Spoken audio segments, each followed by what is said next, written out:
حضور صلی اللہ تعالی علیہ وسلم نے فرمایا کہ میرے گھر کی چھت کھول دی گئی۔ اس وقت میں مکہ میں تھا۔ پھر جبرائیل علیہ السلام اترے اور انہوں نے میرا سینہ چاک کیا، پھر اسے زمزم کے پانی سے دھویا، پھر ایک سونے کا طشت لائے جو حکمت اور ایمان سے بھرا ہوا تھا، اس کو میرے سینے میں رکھ دیا، پھر سینے کو جوڑ دیا، پھر میرا ہاتھ پکڑا اور مجھے آسمان کی طرف لے کر کے چلے۔ جب میں پہلے آسمان پر پہنچا تو جبرائیل علیہ السلام نے آسمان کے دروغہ سے کہا، کھولو۔ اس نے پوچھا، آپ کون ہیں؟ جواب دیا کہ جبرائیل۔ پھر انہوں نے پوچھا کہ آپ کے ساتھ کوئی اور بھی ہے؟ جواب دیا، ہاں، میرے ساتھ محمد صلی اللہ تعالی علیہ وسلم ہے۔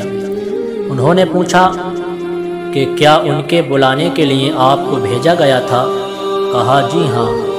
پھر جب انہوں نے دروازہ کھولا تو ہم پہلے آسمان پر چڑھ گئے۔ وہاں ہم نے ایک شخص کو بیٹھے ہوئے دیکھا۔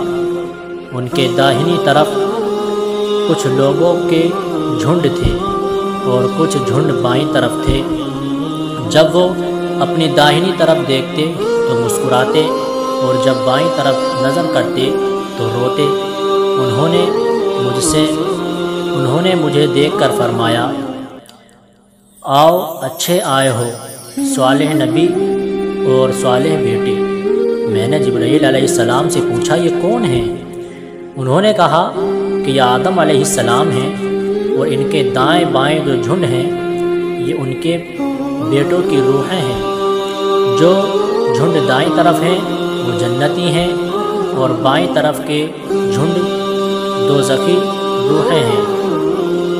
اس لیے جب وہ اپنے دائیں طرف دیکھتے ہیں تو خوشی سے مسکراتے ہیں، اور جب بائیں طرف دیکھتے ہیں تو رنج سے روتے ہیں۔ پھر جبرائیل مجھے لے کر دوسرے آسمان تک پہنچے اور اس کے دروغہ سے کہا کہ کھولو۔ اس آسمان کے دروغہ نے بھی پہلے دروغہ کی طرح پوچھا، پھر کھول دیا۔ حضرت انس نے کہا کہ ابو ذر نے ذکر کیا کہ آپ صلی اللہ تعالی علیہ وسلم یعنی نبی صلی اللہ تعالی علیہ وسلم نے آسمان پر آدم، ادریس، موسیٰ، عیسیٰ اور ابراہیم علیہ السلام کو موجود پایا، اور ابو ذر رضی اللہ تعالی عنہ نے ہر ایک کا ٹھکانہ نہیں بیان کیا، البتہ اتنا بیان کیا کہ حضور صلی اللہ تعالی علیہ وسلم نے حضرت آدم کو پہلے آسمان پر پایا اور حضرت ابراہیم علیہ السلام کو چھٹے آسمان پر۔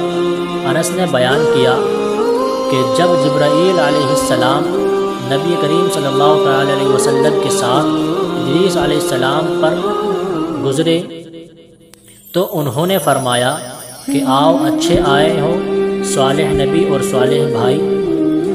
میں نے پوچھا، یہ کون ہیں؟ جواب دیا کہ یہ ادریس علیہ السلام ہیں۔ پھر موسیٰ علیہ السلام تک پہنچا۔ انہوں نے فرمایا، آؤ، اچھے آئے ہو، صالح نبی اور صالح بھائی۔ میں نے پوچھا، یہ کون ہیں؟ جبرائیل علیہ السلام نے بتایا کہ یہ موسیٰ علیہ السلام ہیں۔ پھر میں عیسیٰ علیہ السلام تک پہنچا۔ انہوں نے کہا، آؤ، اچھے آئے ہو، صالح نبی اور صالح بھائی۔ میں نے پوچھا، یہ کون ہے؟ جبرائیل علیہ السلام نے بتایا کہ یہ عیسیٰ علیہ السلام ہیں۔ پھر میں ابراہیم علیہ السلام تک پہنچا۔ انہوں نے فرمایا، آؤ، اچھے آئے ہو، صالح نبی اور صالح بیٹے۔ میں نے پوچھا، یہ کون ہے؟ حضرت جبرائیل علیہ السلام نے بتایا کہ یہ حضرت ابراہیم علیہ السلام ہیں۔ ابن شہاب نے کہا کہ مجھے ابو بکر بن حزم نے خبر دی کہ عبداللہ بن عباس اور ابو حجت الانصاری رضی اللہ عنہ کہا کرتے تھے کہ نبی کریم صلی اللہ تعالی علیہ وسلم نے فرمایا، پھر مجھے جبرائیل علیہ السلام لے کر کے چڑھے۔ اب میں اس بلند مقام تک پہنچ گیا جہاں میں نے قلم کی آواز سنی، جو لکھنے والے فرشتوں کی قلموں کی آواز تھی۔ ابن حزم نے اپنے شیخ سے اور انس بن مالک نے ابو ذر رضی اللہ تعالی عنہ سے نقل کیا کہ نبی کریم صلی اللہ تعالی علیہ وسلم نے فرمایا تو اللہ تعالی نے میری امت پر 50 وقت کی نمازیں فرض کی۔ میں یہ حکم لے کر واپس لوٹا۔ جب موسیٰ علیہ السلام تک پہنچا تو انہوں نے پوچھا کہ آپ کی امت پر اللہ نے کیا فرض کیا ہے؟ میں نے کہا کہ 50 وقت کی نمازیں فرض کی ہیں۔ انہوں نے فرمایا آپ واپس اپنے رب کی بارگاہ میں جائیے، کیونکہ آپ کی امت اتنی نمازوں کو ادا کرنے کی طاقت نہیں رکھتی ہے۔ میں واپس بارگاہ رب العزت میں گیا تو اللہ نے اس میں سے ایک حصہ کم کر دیا۔ پھر موسیٰ علیہ السلام کے پاس آیا اور کہا کہ ایک حصہ کم کر دیا گیا ہے۔ انہوں نے کہا کہ دوبارہ جائیے، کیونکہ آپ کی امت میں اس کے برداشت کی بھی طاقت نہیں ہے۔ پھر میں بارگاہ رب العزت میں حاضر ہوا، پھر ایک حصہ کم ہوا۔ جب موسیٰ علیہ السلام کے پاس پہنچا تو انہوں نے فرمایا کہ اپنی رب کی بارگاہ میں پھر جائیے، کیونکہ آپ کی امت اس کو بھی برداشت نہ کر سکے گی۔